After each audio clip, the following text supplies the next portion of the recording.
أعوذ بالله من الشيطان الرجيم بسم الله الرحمن الرحيم يا أيها الذين آمنوا اجتنبوا كثيرا من الظن إن بعض الظن إثم ولا تجسسوا ولا يغتب بعضكم بعضا أيحب أحدكم أن يأكل لحم أخيه ميتا فكرهتموه واتقوا الله إن الله تواب رحيم صدق الله المولانا العظيم وصدق رسوله النبي الحبيب الكريم أما بعد উপস্থিত অত্র এলাকার ঐতিহ্যবাহী হাজী আমেনা খাতুন জামে মসজিদে পবিত্র সফর মাসের তৃতীয় জুমার নামাজ আদায়ের লক্ষ্যে আল্লাহর ঘরে আগত আল্লাহর মেহমান সম্মানিত মুসাল্লিন কিরাম, আমার মুরব্বী নিজাম, তরুণ নওজওয়ান, আল্লাহর ওলি প্রেমিক, নবী প্রেমিক, আশিক রসুল, এই মেখের আওয়াজ যতটুক যাচ্ছে, বিশেষ করে পর্দার অন্তরাল মুস্তুরাত মা ও বোনরা সহ সর্বস্তরের মানুষকে জানাই আসসালামু আলাইকুম ওয়া রাহমাতুল্লাহি ওয়া বারাকাতুহু। মহান আল্লাহ রাব্বুল আলামিনের আযীমুশ শান দরবারে মস্তক অবনত অবস্থায়, সাজদারত অবস্থায় আল্লাহর শুকরিয়া আদায় করছি যে আল্লাহ বড় দয়া করে, মায়া করে, অসংখ্য বান্দা থেকে যাচাই বাছাই করে সফর মাসের তৃতীয় জুমার নামাজ আদায়ের লক্ষ্যে আল্লাহর ঘরের মেহমান বানিয়েছেন, আসার বসার সুযোগ করে দিয়েছেন, জুমার নামাজ পড়ার সুযোগ করে দিয়েছেন, আল্লাহর হাবিব সরকার মদিনার উপরে দরুদ পড়ার সুযোগ করে দিয়েছেন। উচ্চ আওয়াজে মন প্রাণ উজাড় করে বলি আলহামদুলিল্লাহ। অসংখ্য দরুদ সালাম হাদিয়া নজরানা পেশ করছি মানবতার বন্ধু, শরীয়ত প্রণেতা, কুল কায়নাতের নবী, আল্লাহর বন্ধু, আল্লাহর হাবিব সরকার মদিনা, যার ব্যাপারে লকব দিলে লকব শেষ হবে না, ইমামুল মুরসালিন, খাতামুন নবিয়্যিন, শফিউল মুজনবিন, আনিসুল গারিবিন, রাহাতুল আশিকিন, মুরাদুল মুশতাকিন, শামসুল আরিফিন, সিরাজুস সালিকিন, মিসবাহুল মুকাররবিন, মুহিব্বুল ফুকারা ওয়াল গুরাবাল মাসাকিন, আবুল কাসিম মুহাম্মদ রাসূলুল্লাহ সাল্লাল্লাহু আলাইহি ওয়াসাল্লাম। আল্লাহ সুবহানাহু ওয়া তাআলা আজকের এই জুমার দরুদ সালাম হাদিয়া নজরানা আমার নবীর নূরানী রওজা পাকে সোনালী গম্বুজে আমাদের দরুদ সালাম কানা পৌঁছায় দিক, সকলে বলি আমিন।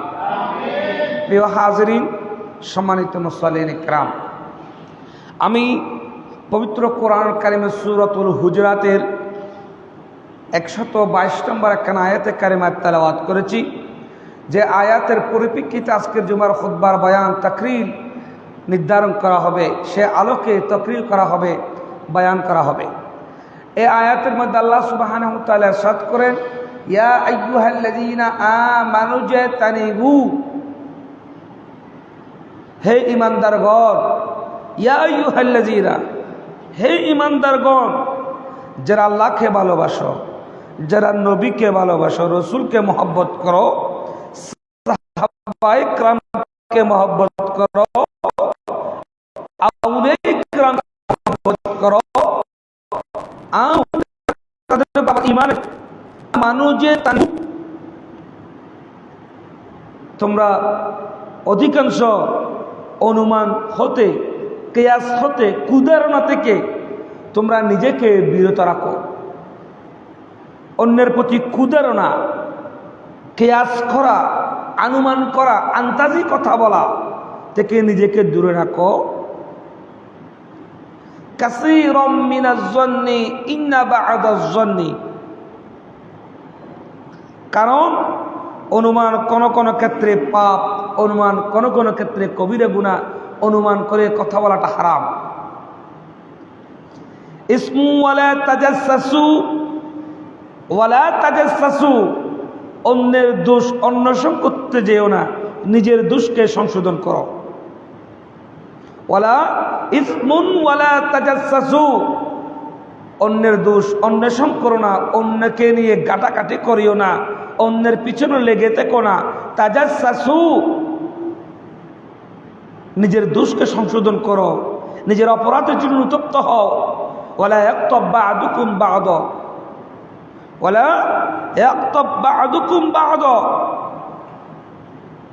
তোমরা একে অপরের গীবত করিও না, পরনিন্দা করিও না, সমালোচনা করিও না, সবলখুরি করিও না। আইয়ুহিব্বু, তাহলে কি তোমরা পছন্দ করবে আইনি আকুল লাহমা আখি, তোমার মৃত ভাইয়ের গোশত খাওয়া? মাইতান, আমি জানি তোমরা তা পছন্দ করবে না। ওয়াত্তাকুল্লাহ, আল্লাহকে ভয় করো। ইন্নাল্লাহা হুয়াত তাওয়াবুর রহিম, নিশ্চয় আল্লাহ বড় দয়ালু, বান্দার তওবা কবুল করেন।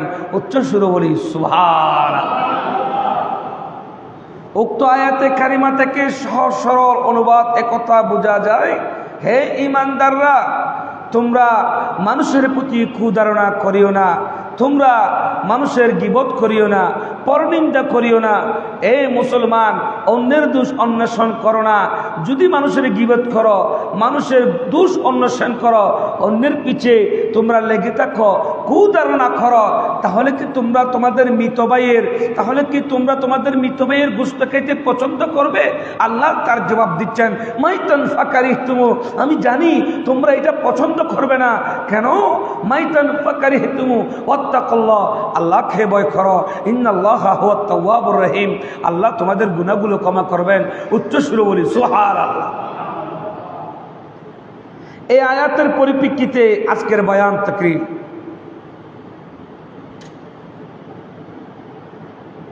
গীবতের পরিণাম এবং গীবতের ভয়াবহতা। আজকে সমাজের প্রতিটা ক্ষেত্রে আপনি দেখবেন, ঘরে বলেন, বাহিরে বলেন, সমাজে বলেন, রাষ্ট্রে বলেন, পৃথিবীতে বলেন, চতুর্দিকে গীবতের সয়লাভ চলতেছে, জয়গান চলতেছে। কি চলতেছে? গীবতের সয়লাভ, গীবতের কি চলতেছে? উৎসব চলতেছে।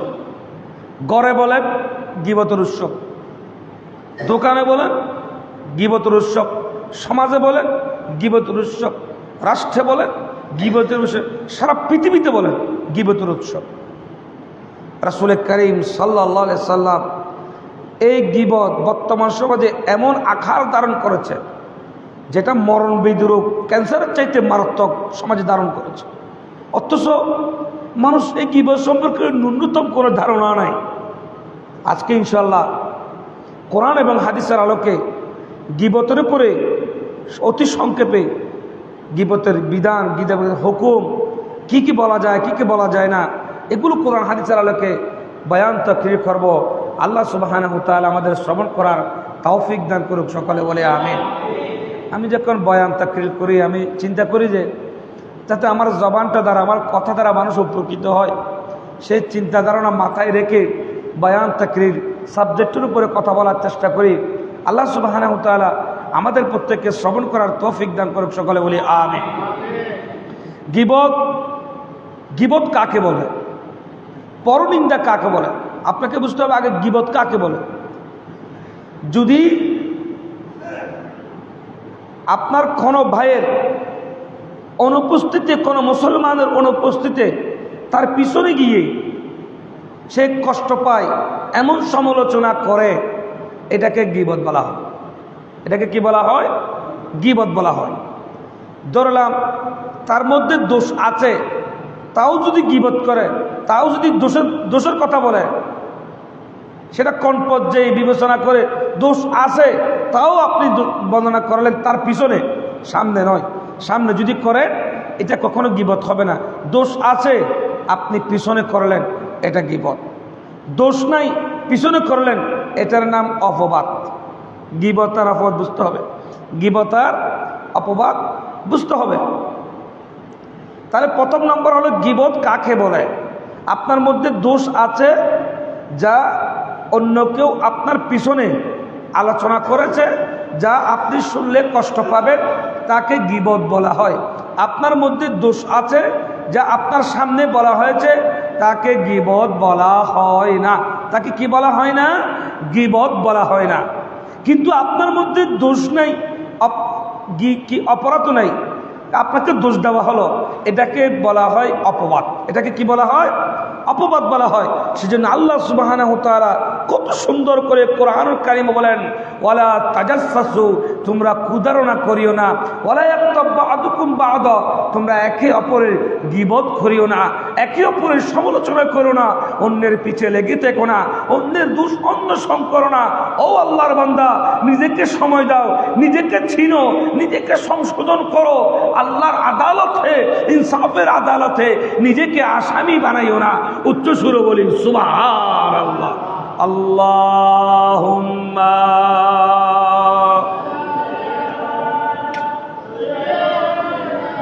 মাওলানা মুহাম্মদ ওয়া আলা আলিহি সাইয়্যিদ। আসসালামু আলাইকুম। ইয়া রাসূলাল্লাহ হাবিবি খালকে কিতা তুই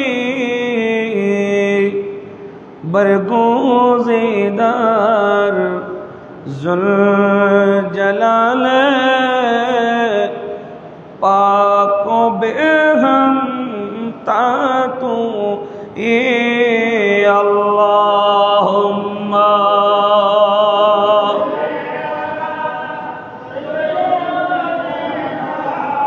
মাওলানা মুহাম্মদ ওয়া আলা আলিহি মাওলানা। প্রিয় হাজরিন, সম্মানিত মুসল্লিন ইকরাম, উক্ত আয়াত থেকে তিনটা জিনিস সুস্পষ্টভাবে আমরা বুঝতে পারি, উপলব্ধি করতে পারি, দেখতে পাই। প্রথম নম্বর, আপনি কারো দোষ অন্বেষণ করতে যাবেন না, আপনি কারো গীবত করবেন না, এবং কারো প্রতি কুধারণা করবেন। রাসূল করিম সাল্লাল্লাহু আলাইহি ওয়াসাল্লাম,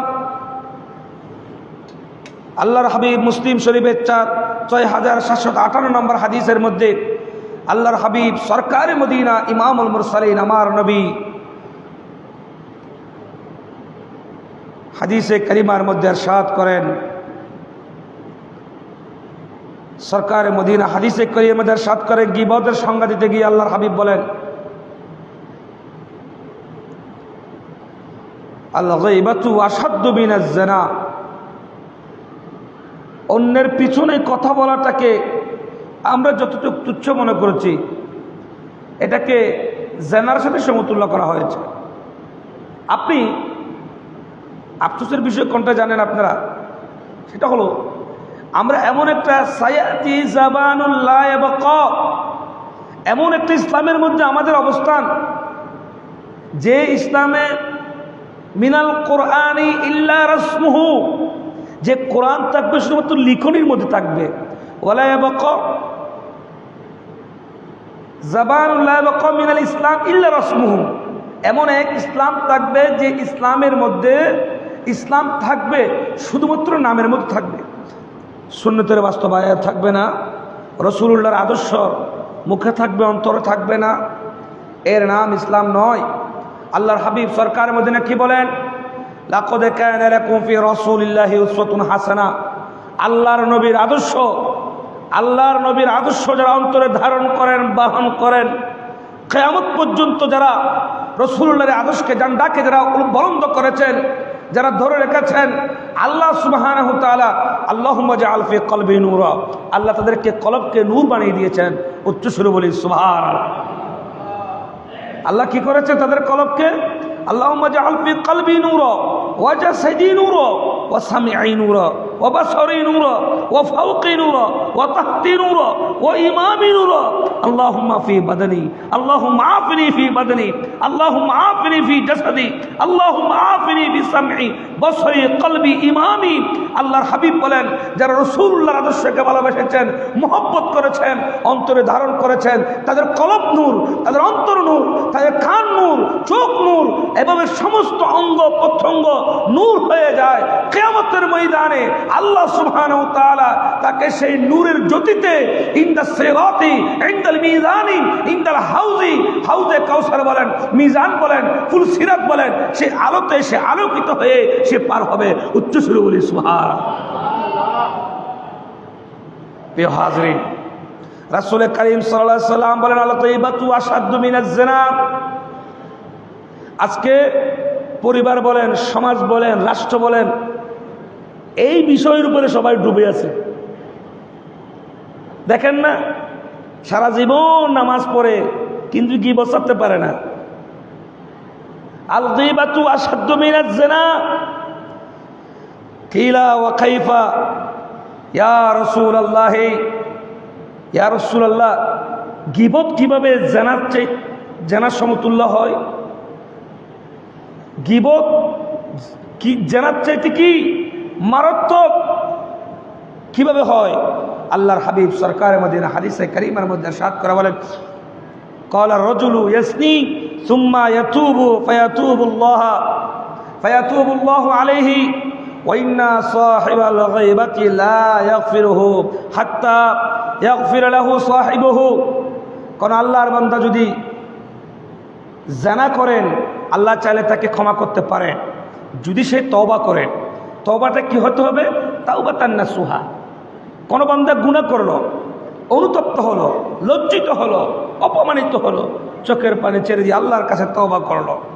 বান্দার তাওবা যে আল্লাহর কাছে কত প্রিয়। আত্তাইবু হাবিবুল্লাহ, হাদিসে কারিমে আত্তাইবু হাবিবুল্লাহ। কোন আল্লাহর বান্দা তওবা করলো, সে আল্লাহর বন্ধু হয়ে গেল। সুবহানাল্লাহ বলে না? সুবহানাল্লাহ বলে না? আমরা অপরাধ স্বীকার করতে অভ্যস্ত নই, আমরা নিজেকে সংশোধন করতে অভ্যস্ত নই, কিন্তু আল্লাহর হাবিব বলেন আত্তাইবু হাবিবুল্লাহ, যারা তাওবা করেন তারা আল্লাহর বন্ধু। রাসূল কারীম কি বলেন? ইয়াকুল আস্তাগফিরুল্লাহ ওয়া আতুবু ইলাইহি আকসারা মিন ৭০ মাররা। আল্লাহর নবী ৭০ বার তওবা করেছেন। এই হাদিসের ব্যাখ্যায় আমি দেখতে পেলাম, মারকাতের মধ্যে হাদিসের আলোচনাগুলো দেখতে গিয়ে দেখলাম আমাদের সমাজে তদাকর্তৃক কিছু আল হাদিস ভাইরা এই হাদিসের বর্ণনা, এই হাদিসের আলোচনা করতে গিয়ে দেখলাম অনেকগুলো মানুষ বয়ান দিচ্ছেন, তকরির দিচ্ছেন যে নবীরাও গুনাহ করেন। এই হাদিসের আলোচনা করতে আস্তাগফিরুল্লাহ বলেন, আস্তাগফিরুল্লাহ বলেন। আচ্ছা বলেন, নবীরা কি গুনাহ করতে পারেন? বলেন, নবীরা কি মাসুম? বলেন না, নবীরা কি মাসুম? নবীরা গুনাহ করেন না, বরং সে ৭০ বার তওবার কথা বলতে গিয়ে মোল্লা আলী কারি রহমতুল্লাহ আলাইহি এই হাদিসের বর্ণনা করতে গিয়ে বলেন, কিয়ামতের ময়দানে আখির জামানার নবীর উম্মতরা হায়াত পাবে কম, গুনাহ করবে বেশি, বিদায় আমার নবী ১৪৫০ বছর আগে এই কথা বলেছেন, আমার উম্মত গুনাহ করবেন বিদায় এই আকসারা মিন ৭০ মাররা। ও উম্মত, দৈনিক ৭০ বার তওবা করো, তওবা করলে আমি নবীর হাতিলে আল্লাহ তোমাদের গুনাহগুলোকে নেকি বানিয়ে দিবেন। ওয়া উলাইকা ইউবাদদিলুল্লাহু সাইয়্যাতিহিম হাসানাতি। উচ্চ সুরে বলি সুবহানাল্লাহ। আর জোরে বলি সুবহানাল্লাহ। মুমিন কখনো নবীর দোষ খোঁজে না, নবীর গুণ খোঁজে। সুবহানাল্লাহ বলে। মুমিন কি বলেন? মুমিন কি? মুমিন কখনো নবীর দোষ খোঁজে না, নবীর কি খোঁজে? গুণ খুঁজে। নবীর দোষ আছে নাকি? নবী তো দোষ নাই, নবী তো মাসুম, নবী তো মানব রূপে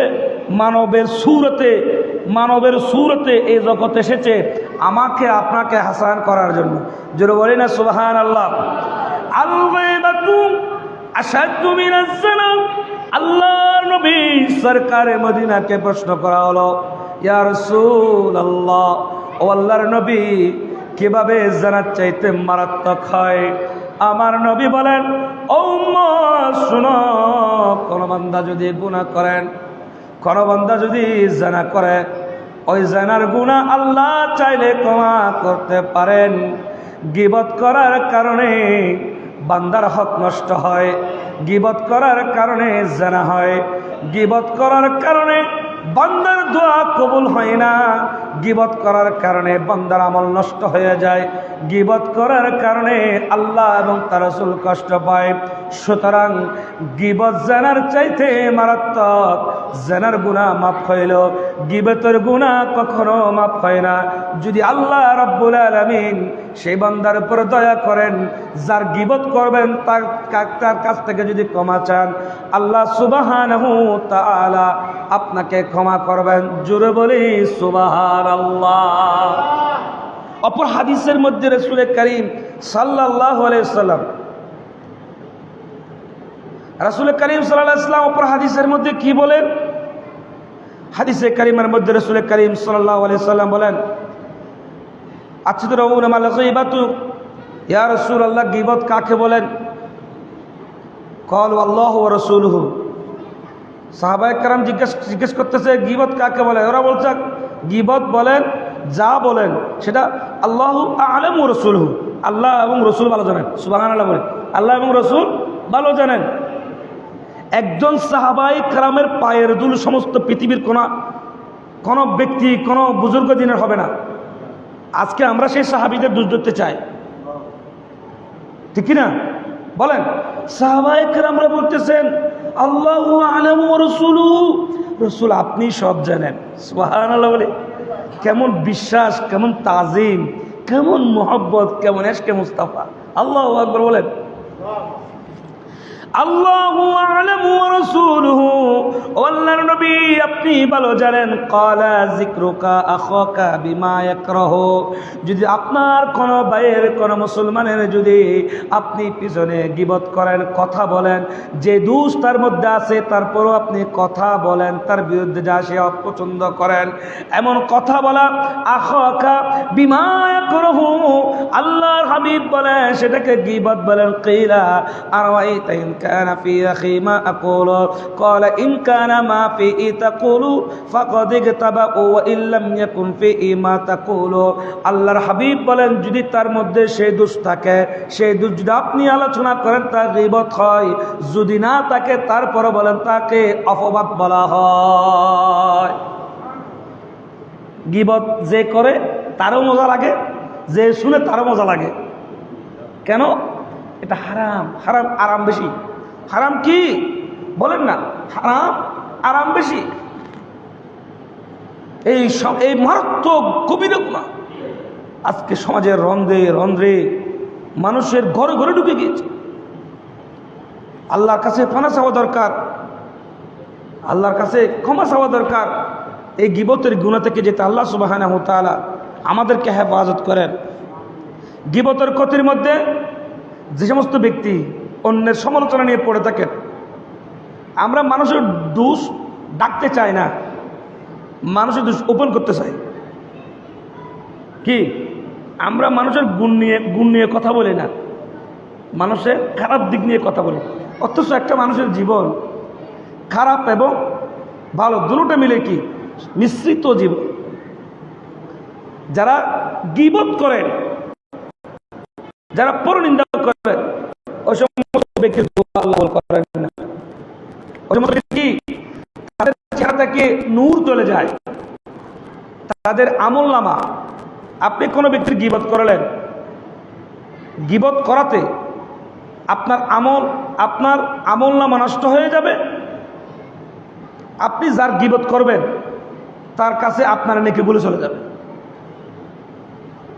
তাও হাদিসের মধ্যে রাবির বর্ণনা এসেছেন কবুলকৃত আমল।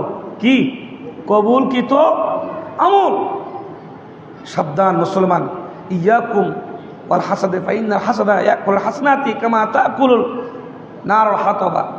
হিংসা এমন একটা জিনিস যে নেক আমলকে জ্বালিয়ে চারকার করে দেন, যেমনিভাবে শুকনা কাঠকে আগুন চারকার করে দেন, হিংসা তেমনিভাবে মানুষের আমলগুলোকে বরবাদ করে দেয়। প্রিয় হাজরিন, সম্মানিত মুসল্লিন কিরাম, রাসূল করিম সাল্লাল্লাহু আলাইহি ওয়াসাল্লাম আল্লাহর হাবিব সরকার মদিনা গীবত সম্পর্কে আলোচনা করতে গিয়ে আল্লাহর হাবিব সরকার মদিনা, আমি ভয় করি যে আমার আখির জামানার উম্মত এত বেশি গীবতের মধ্যে লিপ্ত হবে যে কিয়ামতের ময়দানে তাদের আমল খুঁজে পাওয়া যাবে না। মানুষের গীবত করতে করতে তারা ধ্বংসের দ্বারপ্রান্তে চলে যাবে, তাদের আমল পাওয়া যাবে না। দুই প্রকার গুনাহের কারণে মানুষের কবরে আযাব হয়। কয় প্রকার গুনাহ? দুই প্রকার গুনাহ। কিতাবুত তাহারাতে একটা হাদিসে এসেছেন, এক নম্বর হলো গীবতকারী, অপবিত্রতা। এগুলোর কারণে কবরে কি হয়? বেশি বেশি লা ইউআযিবানি ওয়া মা ইউআযিবানি ফি কাবীরিন, এক কবিরা গুনার কারণে, এক নম্বর অপবিত্রতার কারণে, দুই নম্বর গীবত করার কারণে। এই দুটা কারণে বেশি বেশি পরিমাণ মানুষের কবরে আযাব হবে। মানুষের কবরে কি হবে? আযাব হবে। গীবত, পরনিন্দা, এটা এত বেশি, আপনাদেরকে বললাম না, এত বেশি মজা যে চুলকাইতে পছন্দ করে। চুলকাইলে যেরকম শুনতেও ভালো লাগে, বলতেও ভালো লাগে। দেখুন, ওমর ইবনে খাত্তাব রাদিয়াল্লাহু তাআলা, একেবারে সংক্ষেপ ঘটনা। ওমর ইবনে খাত্তাব রাদিয়াল্লাহু তাআলা যে আমিরুল মুমিনিন 31 বর্গ মাইলের শাসক ছিলেন, যার ব্যাপারে কোরআন কারিমে অসংখ্য আয়াত কারিমে এসেছে, যিনি আল্লাহর হাবিব সরকারের যাকে জান্নাতি মেহমান বলেছেন, যে ওমর ইবনে খাত্তাব রাদিয়াল্লাহু তাআলা আনহু সোনার মদিনায় রওজা পাকে রাসূলুল্লাহর পাশে শায়িত আছেন। সে ওমর ইবনে খাত্তাব রাদিয়াল্লাহু তাআলা আনহু, ইয়া মাশারাল হাজিরিন আইয়ুহাল মুসলিম, খুতবা দিচ্ছেন, খেয়াল করবেন, খুতবা দিচ্ছেন। হঠাৎ একজন যুবক দাঁড়িয়ে বলতেছেন, এ আমিরুল মুমিনিন, আপনি আপনার খুতবা বন্ধ করেন, আগে আমার এই প্রশ্নের জবাব দেন যে আপনি এত বড় লম্বা জুব্বা কোত্থেকে পেলেন? সরকারি বরাদ্দের মধ্যে তো আমরা যা পেয়েছি আপনার থেকে ছোট, আপনি এত বড় লম্বা জুব্বা কোত্থেকে পেলেন? আপনাকে ইনসাফ বুঝাচ্ছি। তখন ওমর ইবনে খাত্তাব রাদিয়াল্লাহু তাআলা ওর ছেলে দাঁড়ালেন যে আব্বাজান, আপনি যদি আমাকে অনুমতি দেন তাহলে এই প্রশ্নের জবাব আমি দিতে চাই। ওমর ইবনে খাত্তাব রাদিয়াল্লাহু তাআলা একটু লম্বা ছিলেন। তখন উনি দাঁড়ালেন, বললেন যে সরকারি বরাদ্দ, যে কাপড় বরাদ্দ করা হয়েছে, এই কাপড় আমার পিতা থেকে ছোট হচ্ছে, আমারটা সহ দিয়ে জোড়া দিয়ে আমার পিতার জন্য লম্বা করে বানিয়ে দিলাম। জুরবনি সুবহান। হযরতে আমিরুল মুমিনিন ওমর ইবনে খাত্তাব রাদিয়াল্লাহু তাআলা আনহু সেদিন খুতবা থেকে ঘোষণা দিলেন, ও আল্লাহর বান্দা, যদি উনি যে দাঁড়িয়ে আমাকে সওয়াল করেছেন, এই সওয়াল হাজার হাজার জনতার অন্তরে হয়তো জাগ্রত হইতে পারে, ওনার সওয়ালের কারণে, ওনার কথার কারণে আমি যে জবাব দিয়েছি হাজার হাজার মানুষের অন্তরের প্রশ্নের উত্তরের জবাব হয়ে গেল। আপনাকে বুঝতে চাচ্ছি, যদি আপনি কোন আল্লাহর বান্দার প্রশংসা করেন, এতে কোনো গুনাহ নাই। প্রশংসা করবেন পিছনে, দোষ ধরবেন সামনে। কি প্রশংসা করবেন? সামনে, পিছনে দোষ ধরবেন সামনে। সামনে প্রশংসা করবেন না। সামনে প্রশংসা করলে মানুষ অহংকারী হয়ে যায়, হিংসুক হয়ে যায়। দোষ ধরবেন সামনে। সামনে দাঁড়িয়ে বলতেছেন আপনার কাপড় লম্বা কেন, আমারও তো ছোট, আপনি জবাবদিহি করেন। ওমর ইবনে খাত্তাব রাদিয়াল্লাহু তাআলা বলেন না যে বসো, এ কথা বলে নাই, আরো বলো। উনি কি বলেছেন? আরে বলো। ইনসাফ কাকে বলেন? আমাদের দেশে কাউকে প্রশ্ন করেন না, রাত্রে আর পুলিশ ঘুমাতে দিবে না। রাত্রে কি পুলিশ আর ঘুমাতে দিবে না? 14 গোষ্ঠী সব জেলে নিয়ে যাবে। কেন আপনি আমাকে এই কথা বললেন?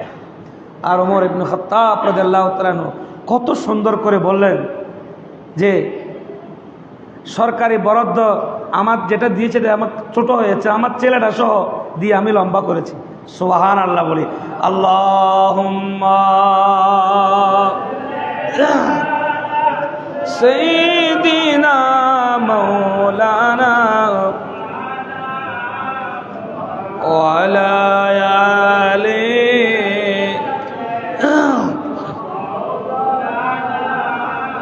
সকল নবীর সেরা নবী আমার প্যার নবী মুহাম্মদ সোনার চেয়ে দামি রে ভাই নূর নবীজি মুহাম্মদ আল্লাহুম্মা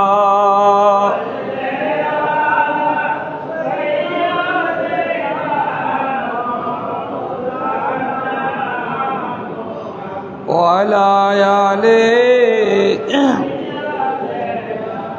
মাওলানা। হাজিরিন, একটু গভীর মনোযোগ। আল্লাহর হাবিব সরকার মদিনা বলেন, লাম্মা উরজা ফি মারতু বিকওমিন লাহু আযফারুন মিন নুহাসিন ইয়াখমিশুনা।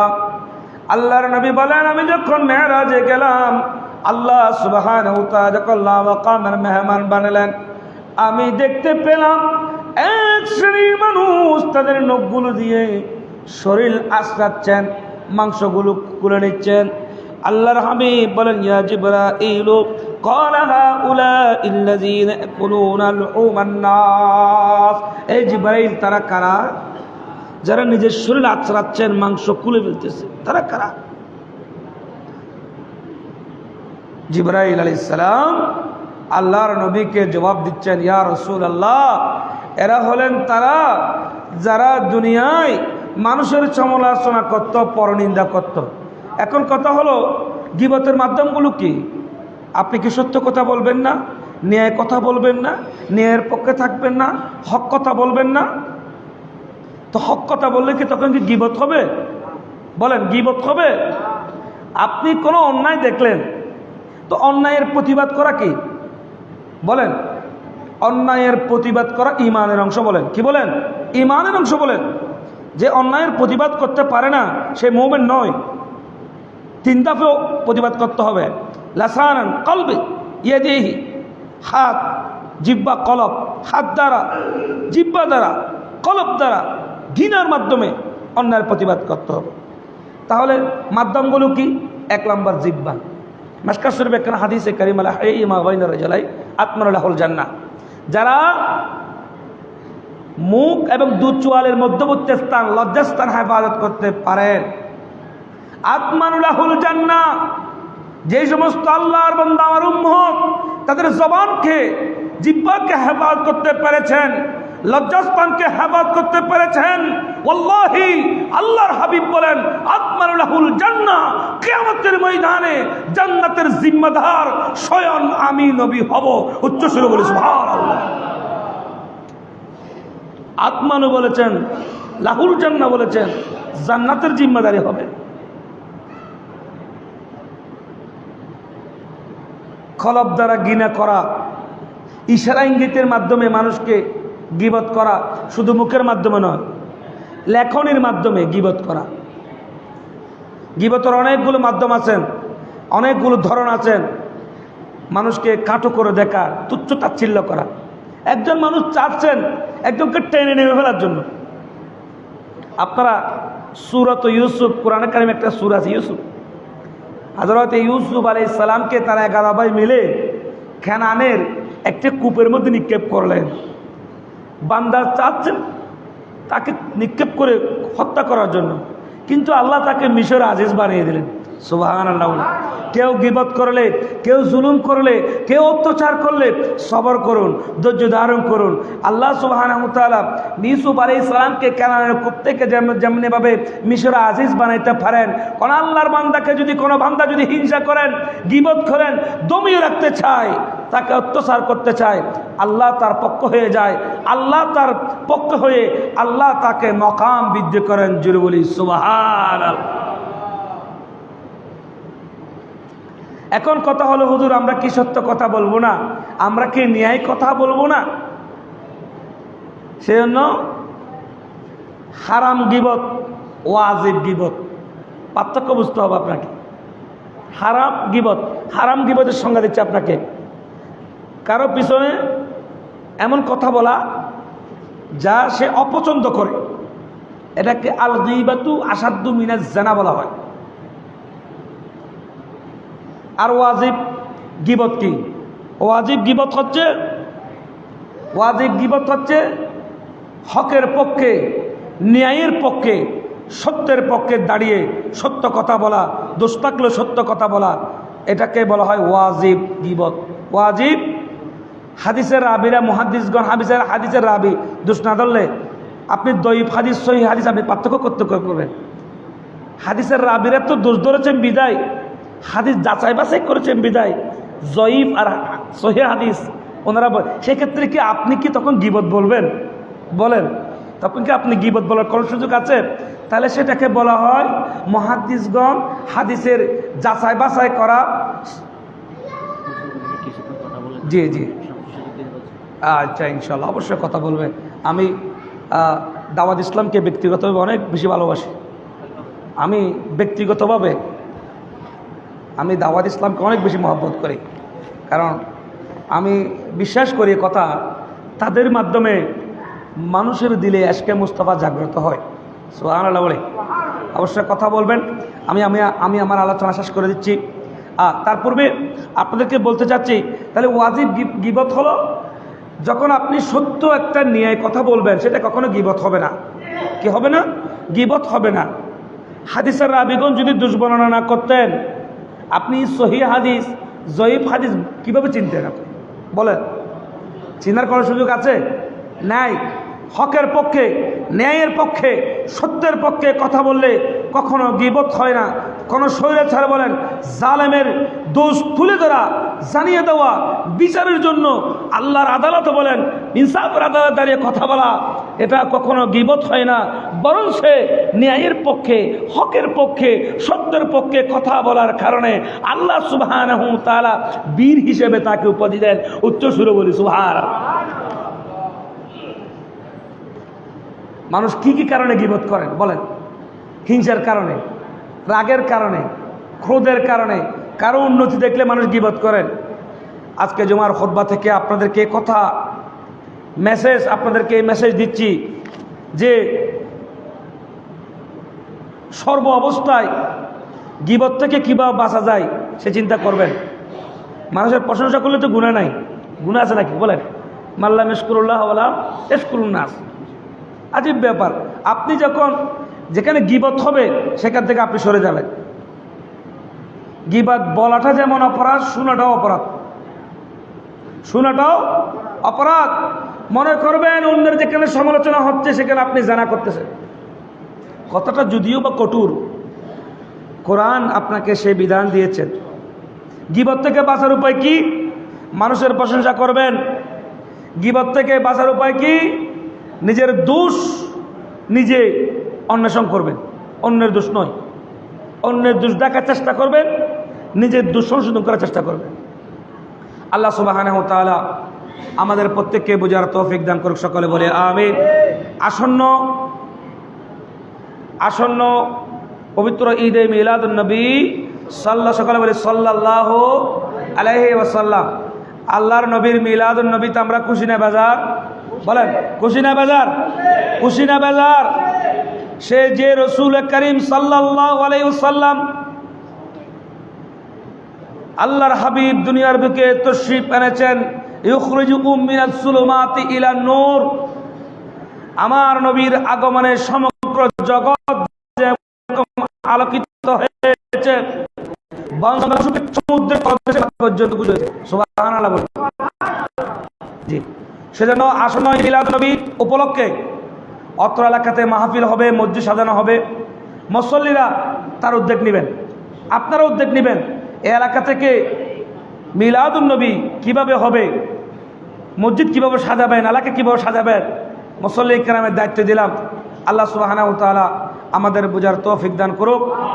আপনাদের সামনে আমাদের দাওয়াত ইসলামী বা একজন বুজুর্গ আলেম এসেছেন, কিছুক্ষণ নসিহতমূলক কথা বলবেন, সময়কে ধৈর্য করে সবর করে আপনারা সেই কথাগুলো শুনবেন। আল্লাহ সুবহানাহু ওয়া তাআলা